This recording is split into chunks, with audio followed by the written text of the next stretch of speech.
Hello and welcome to session 16 of the book of Revelation. So last week we were studying chapter 12 and we kind of left at the last few verses. So we will pick up there where we left off from last week. So we were studying the woman being persecuted. Let's start at verse 13. Chapter 12, Revelation chapter 12, verse 13. Now when the dragon saw that he had been cast to the earth, he persecuted the woman, Israel, who gave birth to the male child, Jesus Christ. When you see something in the text on the screen, when I put in parenthesis, that is not in the Bible, so I added it here for the sake of reference, for sake of understanding. That is what it is when you see something in the parenthesis. So last week we anyway decided that the woman is Israel. It is not just, okay, we just want to go with Israel at random, and that's not how we decided. The best way of interpretation is a literal interpretation. That means scripture interprets for you. That is the route we took. Instead of just saying, oh, the woman must be the church, the woman must be something else, we said, let's see what Bible says. And Bible already explains in Genesis. Jacob, in fact, exactly explains the story when his son goes to him and tells the dream that he had. So that's how we got this is Israel. So there is no dispute in that one. And of course the male child is Jesus Christ because of the other references that we look. One particular example we looked at is he is going to rule and reign the nations with a rod of iron, as iron scepter, if you will. So that's how we came to know the male child is Jesus Christ, the woman is Israel. So why is it important? I said last week, it is very important for us to understand who this woman is, who this male child is, because that sets the direction in all the theology of the end time through this book. So that's where if someone believes this is Christ or the woman is the church, then they will try to make adjustments in their mind whenever they read any other passages. Oh, this must be the Christ. The woman is persecuted. Oh, this must be the church running for their life. So whatever it is, it sets a direction for the whole eschatology. Eschatology is a fancy term we use for the study of end times, of course. So that is where we need to be careful in interpreting this one. And verse 14, when the woman was given 2 wings of a great eagle, that she might fly into the wilderness to her place, where she is nourished for a time, and a times, and half a time from the presence of the serpent. The serpent, the dragon, it is all Satan. We are referencing to the Satan. So those symbols are clear for us. So the woman is Israel being persecuted, but the woman was given 2 wings. I explained that part again. So it is not some Boeing jumbo jet or something carrying the woman. It could be, but the reference here, I gave you the Old Testament references because it is the best way to interpret for us. When the Israel were in bondage in Egypt, God delivered them out of the bondage.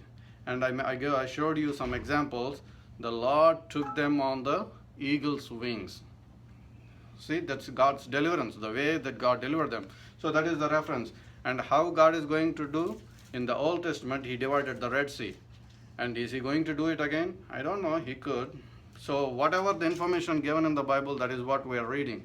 We don't want to put something into what is not there.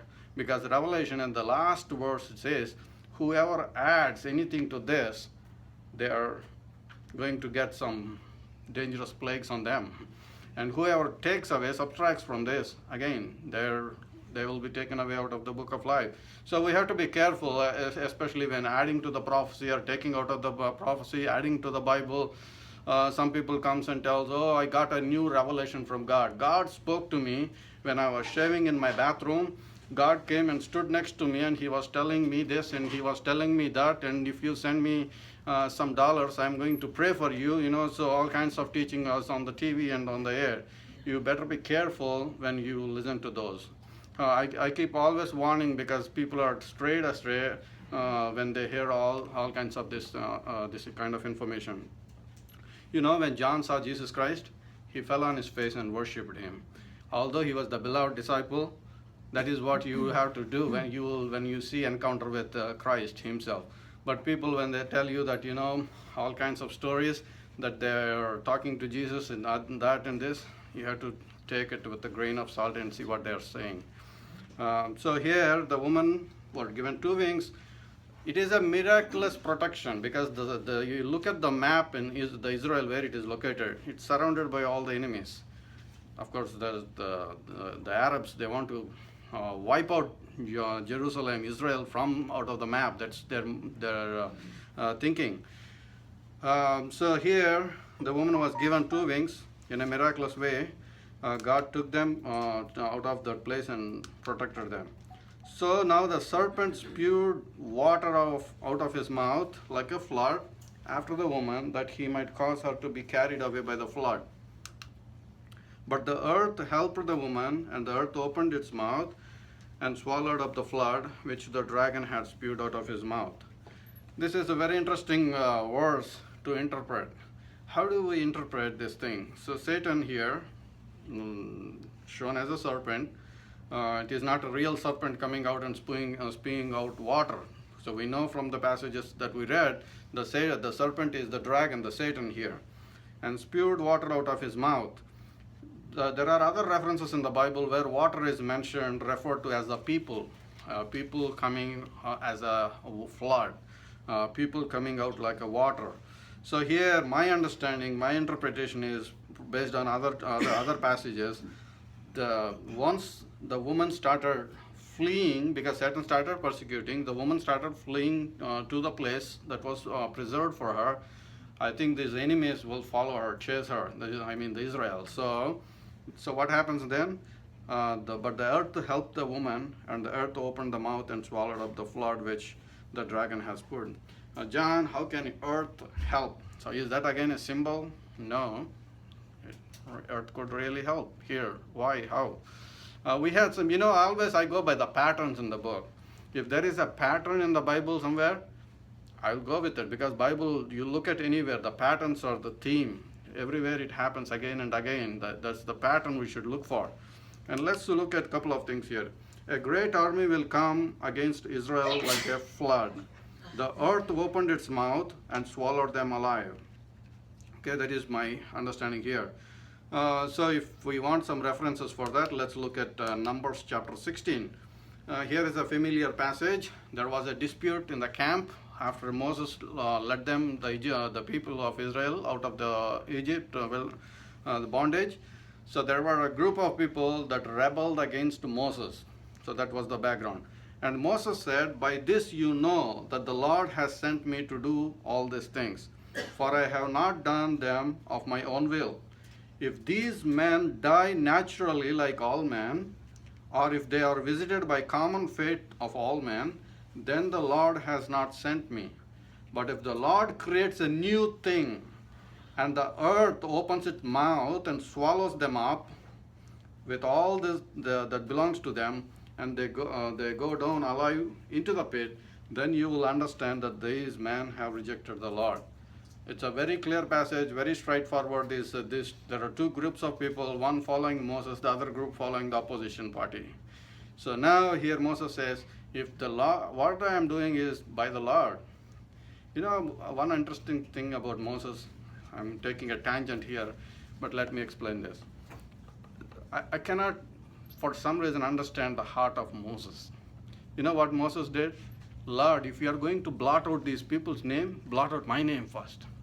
I don't know if I would ever say that. Thinking about the eternal hellfire, thinking about away from the Lord, I don't know if I honestly would say, Lord, if you are going to take away some of these people's name, you take away mine. I don't know if I could go and say that. But Moses, he said, Lord, if you are going to blot out these people's name, you take my name first. That is the heart of Moses. And now the reason I'm saying that is, and this group of people are rebelling against the man of God who was just following God's instructions. So now that's why he says, if I am doing all that I am doing is by God, you will not die naturally. You are going to see a different kind of death here. And now that's what he says, the earth will open and will swallow you. When they heard that voice of Moses, they might have laughed at him. How? Really? Let's see. And all of a sudden, what happens? And now it came to pass, as he finished speaking all these words, that the ground split apart under them, and the earth opened its mouth and swallowed them up, with their households, and all the men with Korah, with all their goods. So they and all those with them went down alive into the pit. The earth closed over them, and they perished from among the assembly. Isn't it amazing? You know, God can do anything. God can part the waters. God can split open the earth. And here is a picture if you want to see. I don't know where this is, but I just found on the internet. When there is a huge earthquakes, the earth really shifts its place. I don't know how it swallowed everything, but the Lord says, so they and all those with them went down alive into the pit. The earth closed over them, and they perished from among the assembly. So that's why we need to be careful when we are dealing with God and God's people. You know, that's why we have to be very careful when we do anything against the will of God. So here is the picture that shows earth splitting. The woman persecuted, and the dragon was enraged with the woman. Now the woman is gone, so the dragon was enraged with the woman, and he went to make war with the rest of her offspring, who kept the commandments of God and have the testimony of Jesus Christ. So the first attack is on the woman. So the woman, Satan tried to persecute, but the earth helped her, swallowed all the enemies, or the flood, if whatever you want to make it there. And then now Satan's attention is towards the offspring of the woman, with the rest of her offspring. Who are the offspring of the woman? I said it cannot be Israel, because Israel, the whole of Israel is called the woman. So we cannot say the offspring is again Israel, because the Israel is already accounted for. So this must be somebody, a different group of people, but not Israel. So how do we know that? The next part of that verse tells us, who keep the commandments of God and have the testimony of who? Jesus Christ. So when somebody keeps the testimony of Jesus Christ, what are they called? Christians. So that's it. But this group of people are different group of people. Why am I saying that? Although they are keeping the testimony of Jesus Christ, these are called tribulation saints, because they are saved at the time of tribulation, in the tribulation. So these people are called tribulation saints, and of course they are also keeping the testimony of Jesus Christ. Why am I making that distinction? Because the church is already raptured. In chapter 4 we studied the church was already raptured, and now we are in the tribulation period. There are Gentiles, there are Jews, but the Jews positioned as women here fled from this dragon. So that's why Satan went and persecuted these people, those who are having the testimony of Jesus Christ. And I'm jumping ahead myself here. You know, Revelation is very, one way it is a little bit hard, you know, so you have some kind of words, but there are other references in the following chapters. But when you are studying, so it is better to go forward and backward to associate those verses so that you get a better understanding. So what I'm doing here is I'm jumping myself ahead to the Revelation chapter 20, and I'll read a couple of verses here so that it makes sense for us. Then I saw thrones, and seated on them were those to whom the authority to judge was committed. And I also the souls of those who had been beheaded. Keep that word in mind. So the souls, those who had been beheaded, so they are killed. Why? For the testimony of Jesus and for the word of God. Exactly the words that we just studied in chapter 12, the testimony of Jesus Christ and the word of God. These people are having that testimony, and these people are what happened to them? They are beheaded. And those who had not worshipped the beast or the image and had not received its mark on their foreheads or their hands, they came to life and reigned with Christ for 1,000 years. So the people, now we are very clear, the tribulation saints we are talking about, they will be beheaded, because Satan will go after them, hunting them, beheading them. And then God is saying, even if they die, they are going to come back alive. They will come back and reign with Christ in the 1,000 years, in the millennial reign. So that's what verse 20 and 4 says. So they did not receive the mark on their foreheads or their hands. Why are they beheaded? First thing, they have the testimony of Jesus, and they are following the word of God. And the second thing, they did not receive the mark. That is key. During the tribulation, one of the key things is you should not receive the mark. And if you don't receive the mark, automatically you will be a target for the enemy. And what will they do? And Bible clearly says the mode of execution, beheading. And there is only one group of people I know, their favorite or mode of execution is beheading. So we'll study that in detail, and we'll study this verse again when we get to chapter 20. I'm just trying to link these verses to the verses that we are studying right now. So here is a slide. I'm going back and forth now because, as I said, it is very difficult to just go on one track. I have to go back and forth to get all the things accounted for. So the offspring of woman is persecuted. We saw the beheading, and here is a slide. Behead those who insult Islam.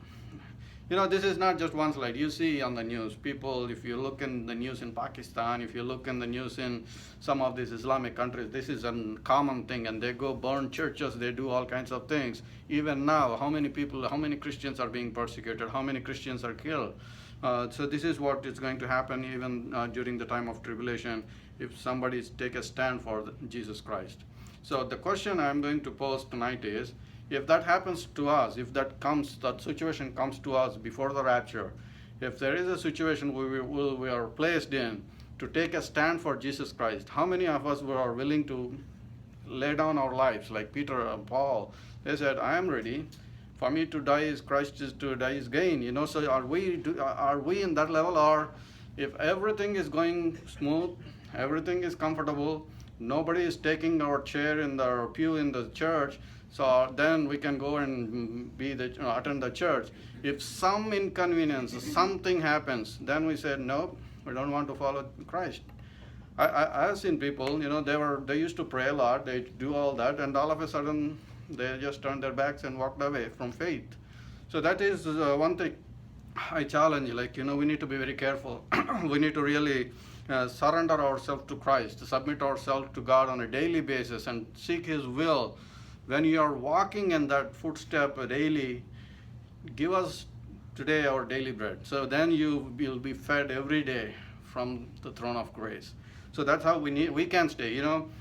This morning I was listening to Adrian Rogers, and he was pointing out Paul was beating up himself, trying to do good things. If you read chapter 7 in Romans, that's what he was doing. I wanted to do this, but I'm doing. I don't want to do this, but I'm doing. So he keeps back and forth. The things I don't want to do, I'm doing. The things I want to do, I'm unable to do. Oh, how wretched man I am. And finally he confesses. Because you read the chapter, I never noticed that until this morning when I was listening. There were so many I. That is the problem. Paul was thinking all the time, I want to do this, I want to do it. Instead of trusting on the Lord, taking His strength, taking His comfort, then in chapter 8 he confesses, thank God for Jesus Christ. That's where we should all surrender. Instead of just, going on our own strength into this world to fight our own battles, we should just give it to Lord. I cannot do this. I'm trusting you. Every day, even for, go to work, I'm trusting you. I know Satan will put something, so I'm trusting you. That's why we need to keep on in touch with God. That's why the prayer that Jesus taught is very important. There are so many things. The first thing he said, thy kingdom come. His mind is on the kingdom. That's why he mentioned that first. And I'm not having time to go through that whole list. You go and read Matthew chapter 6, the prayer. But at the end he says, deliver us from the evil. In other words, deliver us from the evil one. Why is Jesus telling his disciples to pray that? Because we are an enemy, we are at war with an enemy. So that's why we need strength. If we keep on battling our own battles, just like Paul did in chapter 7 of Romans, I wanted to do, we cannot. So that we need to understand. So that's where we need to trust in His strength, then we can be victorious. Okay, now coming back, it's chillingly is an Islamic signature we are seeing at the moment. That is the beheading part I'm talking about is a signature style, if you will. That is what's going on. So that concludes chapter 12 of Revelation. So Revelation chapter 12, we studied the woman, we studied the dragon, we studied the the offspring of the woman, the remnant, if you will. So that concludes chapter 12. And now we are getting into another chapter, which is even harder for us to understand. It takes time. It takes so much even to put our mind thinking caps here in this chapter. The beast from the sea. It starts with chapter 13, verse 1. Chapter 13, Revelation, verse 1. Then I stood on the sand of the sea, and I saw a beast rising up out of the sea, having 7 heads and 10 horns, and on his horns 10 crowns, and on his heads a blasphemous name. There are so many links. I started doing that from the beginning, from chapter 5 or chapter 6. The pale horse, the green horse, I mentioned it is not pale, it should be green. From there I keep on giving you the connections. One connection was the color of Islam is green. And now the beheading signature, it's Islamic. There are so many things. Those are only 2 so far. We read a couple of other things, but now we are going to see and the flags. I mentioned not just the green color, but also the combination of the 4 colors. The colors are white, red horse, black horse, and green horse. A combination of those 4 colors came up with the 13 flags, Islamic flags, right? So you remember all the classes? So, the point is, there is a big connection going on behind the scenes. And tonight is even more puzzling. We'll see that. So here we see a beast from the sea rising out of the sea. Let's pause here. What does the beast stands for? We have to take one word at a time in interpreting this chapter. What is the beast? Antichrist. Last week, if you remember, I put a slide with the beast, the lion, the leopard, the bear. You remember those beasts? What does the beasts represent there in that chart? An empire, the Babylonian Empire, gold, the lion. And then the next one is the bear, the Medo-Persian. And the third beast is what? A leopard, Greece.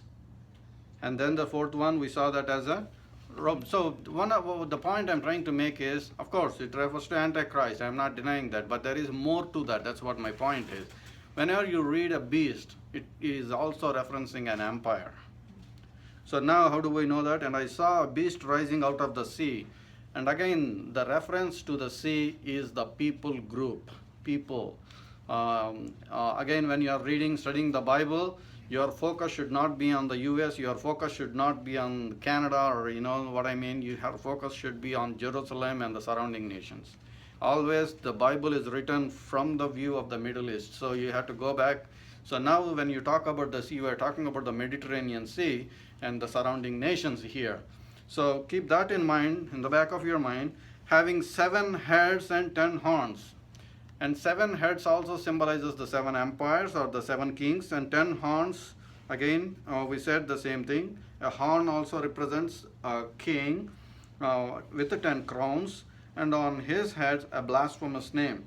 So what is this point? The point earlier, last class we mentioned, that was Satan was in all these empires, running the show from behind, whether it is Egyptian Pharaoh, trying to kill all the babies to be thrown, the sons to be thrown into the river Nile, or whether it is down to the Roman Empire. All the time there is behind this, Satan is trying to do something with all these empires. Now the beast which I saw was like a leopard. Okay, what is the leopard stands for? Greece, right? Alexander the Great. He went like swift, he didn't even touch the ground. That's what we always study about history. He just conquered everywhere, every place. So leopard is a symbol for Greece. And his feet were like a feet of a bear. What does the bear symbolizes? The Medo-Persian Empire. And his mouth, the mouth of a lion. Lion is what? Babylon. So the Babylon, after Babylon came what? Medo-Persia. After Medo-Persia came the leopard, the Greece. Now if you read this, it is going in a backward order. That is interesting, because from John's point of view when writing this, he is going backwards. So that's why he says the first one is the leopard. because you have to keep that also in mind. John, when he was writing, what is that? He was in the Roman Empire. So now backwards, the leopard, and then he mentions bear. He also mentions a lion. So the dragon gave him his power. So the dragon is the one gives the power for all these things going on here, and a great authority. So here is the chart I showed you earlier. So the 7 world empires. So the first one is the Egypt. The second one is Assyria. And then the third one is Babylon, Medo-Persia, Greece, Rome, and then the last one we are going to study. And then Daniel had a vision. Daniel saw this vision. Actually, Nebuchadnezzar saw this vision, an image of gold, silver, and brass and iron. So he mentioned, talking to Nebuchadnezzar, he said, "The gold you are seeing, king, that is you." So straight away he said. So when he is saying, when Daniel was here talking about Babylon, the head is the Babylon, the king Nebuchadnezzar, of course, there. So 2 empires are already passed. So now count from there, these 2, and then Babylon, and then Medo-Persia, then Greece, then Rome. So we have all this list coming, the 7 empires. So that's why the image did not mention the Assyria. The image did not mention Egypt, because Daniel was in the king's court of Babylon, and that's why he started with the Babylon. This image, this vision was given to Daniel. This is how a man sees. Man sees that, oh, we are so great, like, so glorious images, like all kinds of metals, shining and all that. That is what a man sees. But God sees differently. So God gives a different vision to Daniel. Of course, the meaning is the same, but the vision is different. So this is what King Nebuchadnezzar sees himself. That's what the vision he got, and Daniel, of course, interprets that. But then Daniel got another vision, and he sees a lion. And of course, he explains that in that chapter. The lion is the Babylon.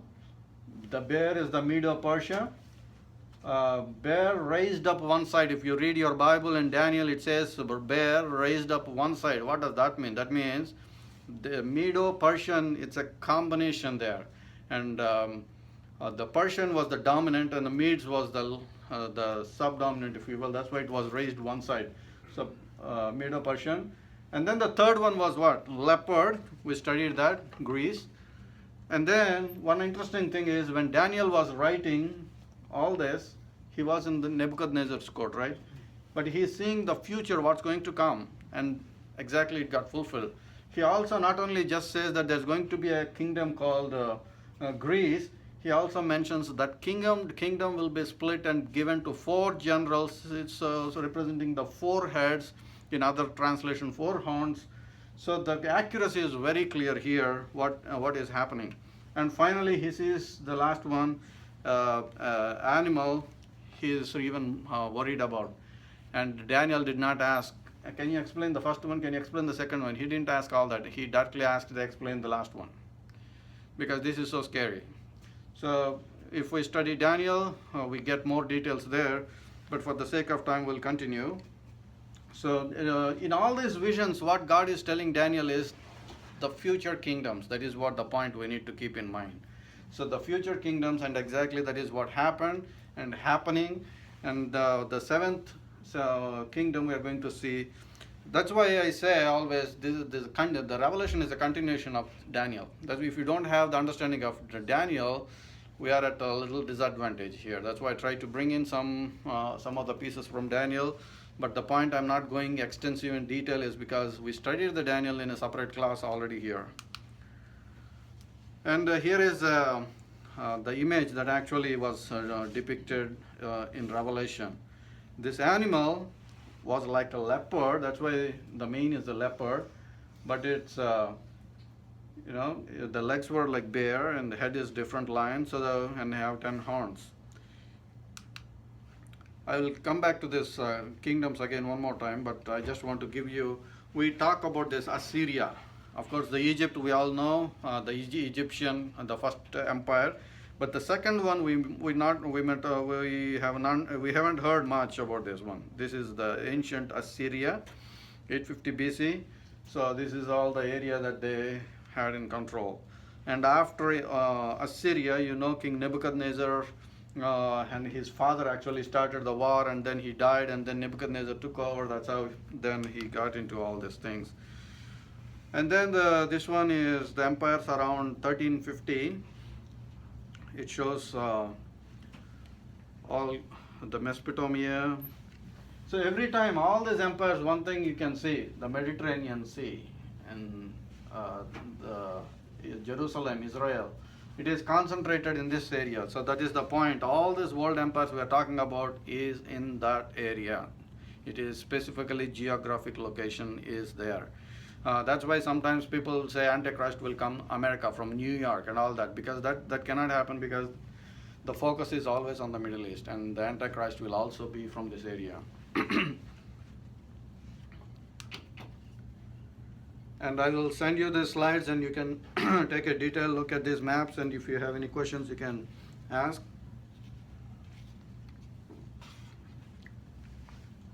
And what after Roman Empire, what happened?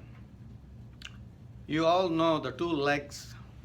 Even see the meticulous things that happen. The two legs in the Daniel's vision, the Nebuchadnezzar's vision, represents the Roman Empire, and actually there were two divisions in the Roman Empire, East and the West.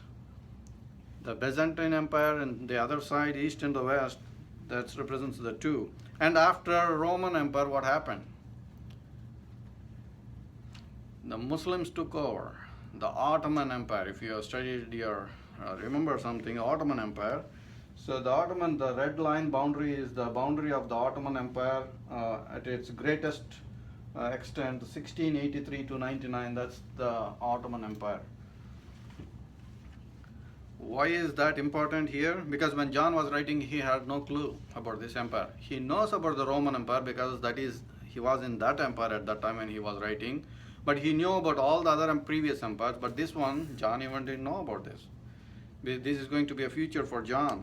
So let's look at this slide again. In Revelation 17, we get some information. So 8 kingdoms, although we are talking about 7, but there is also mentioned about an 8th kingdom. So let's see what that is. So first one is Egypt, the second one is Assyria, third one is Babylon, fourth is Medo-Persia, fifth one is Greece, and sixth one is Rome. Until then, everyone is clear because we have studied this again and again, right? So the seventh one, in some slides we just put it as Antichrist, one in one place, or the new empire, whatever that's coming. But here, interestingly, when you look at Revelation 7, it talks about an 8th kingdom. Okay, let me read those verses for you here. And there are 7 kings, 5 are fallen. When you read this words, keep yourself in Rome, because that's where John was writing. So when what you are saying, and there are 7 kings, okay, 7 kings, 5 are fallen. So these 5 are fallen, that's what he's saying. That's true because he is in Rome now. And one is, that means the one he is talking about is Rome. So one is, that is Rome. And the other is not yet to come. That is the 7. 7 has to yet to come. And he must continue a short space. And the beast that was and is not, even he is the 8th. So the beast is talking about the Antichrist. Again, the reference here, the beast that was and is not, and he is the 8th, is talking about somebody in the 8th, that is the Antichrist. But again, he makes an interesting point, and he is the 7th. He is also of the 7th. The one who is coming on the 8th, but he is also of the 7th. That is an interesting point to note. So 7th one, which we just studied, who is the 7th one, is the Ottoman Empire. Right? So now, let's read the verse 12. And the 12 horns which thou saw are 10 kings, which have received no kingdom as yet, but receive power as kings 1 hour with the beast. So when we get to Revelation 17, we are going to study this again in greater detail, but I will be pulling verses from the chapters ahead to just make a point here. So now the point is, Antichrist is mentioned as part of the 8th kingdom here, but he is also part of the 7th. That is the point I'm trying to make. So what is the 7th? Because 6 is gone now. For us now 6 is gone. 7 is also gone. So from 7, the Ottoman Empire, if we put the Ottoman Empire here, so Antichrist will come from the Ottoman Empire. That is the point I'm trying to make. We'll study. Don't take it right now at this word. So, that's we can still study from the other slide. And I saw one of his heads as if it had been mortally wounded, and his deadly wound was healed. And all the world marveled and followed the beast. There are two different interpretations. Let me give this. So the two different interpretations are, and in fact both could be possible. I am not sure, because no one is sure, because we are trying to interpret some prophecy here. So let that be clear in your mind. So the way I'm saying here is, it has a mortal wound. Chapter 13 verse 3, and I saw one of his heads as if it had been mortally wounded, and his deadly wound was healed, and all the world marveled and followed the beast. So to begin with, what was the beast we are talking about? The beast has 7 heads, right? You remember the beast had 7 heads, or whatever the description. One of the heads were mortally wounded. So the Ottoman Empire was, I am just reading it with my interpretation here. So the Ottoman Empire was mortally wounded and healed. That is what you are seeing right now, the caliphate, wherever you are talking about the Islamic coming out, the caliphate. And all the world marveled and followed the beast. Interesting topic. How can the whole world follow the beast? How can America follow the beast? How can Europe follow the beast?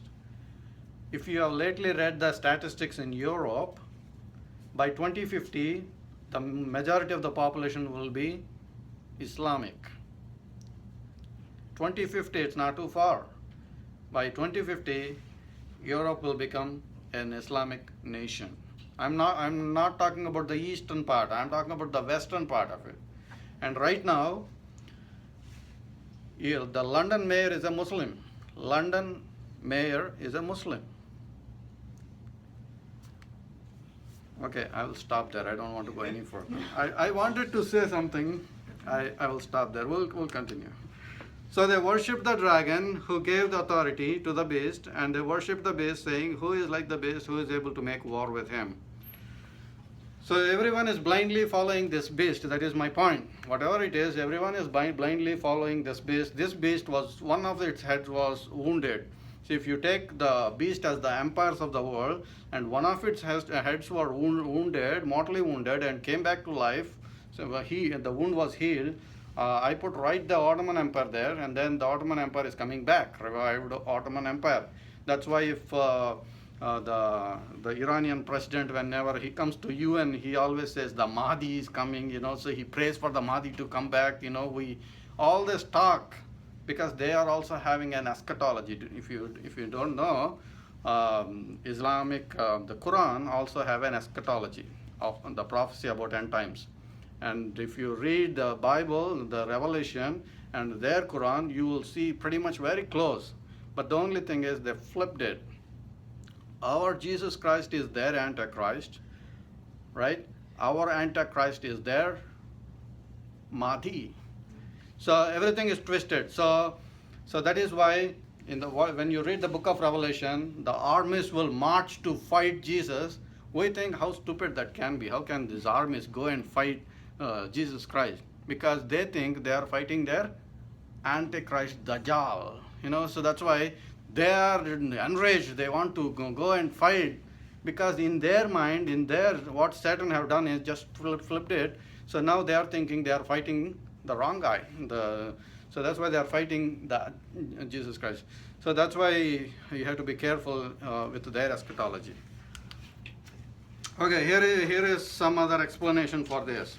So the 7 heads of the beast. So now once again, beast sometimes refers to the Antichrist, but Antichrist, we have to take it as a bigger picture. It is not just one person dealing with, we are talking about when we talk about Antichrist. So here the picture is very clear that the beast is all the empires of the world.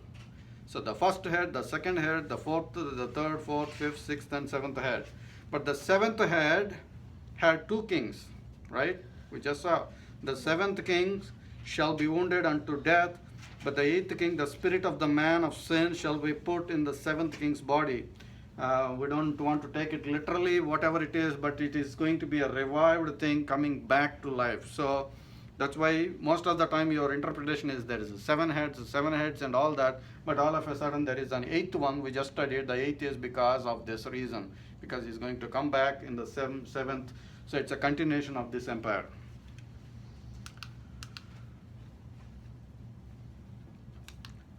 Okay, so chapter 13 is really hard to interpret. So let me say this one more time, because we are talking about two different beasts. The first beast we saw is where it's coming from? From the sea. Sea represents people. So it's coming from the people. It's the old empires. And then one of the heads were wounded. The head is going to be revived. If you can just keep that understanding, that's enough. Then we are going to study something different. So now we are going to see a beast from the sea. In verse 5, and he was given a mouth speaking great things and blasphemous, and he was given authority to continue for 44 months. Did I miss a verse here? Maybe. And he opened his mouth in blasphemy against God, to blaspheme his name, his tabernacle, and those who dwell in heaven. Can someone read verse 4, please? Chapter 13, verse 4. Verse 4. Yes. Men worshipped the dragon because he had given authority to the beast, and they also worshipped the beast and asked, who is like the beast who can make war against him? Okay, can someone find the verse, the beast coming out of the sea? There's another beast coming out of the sea.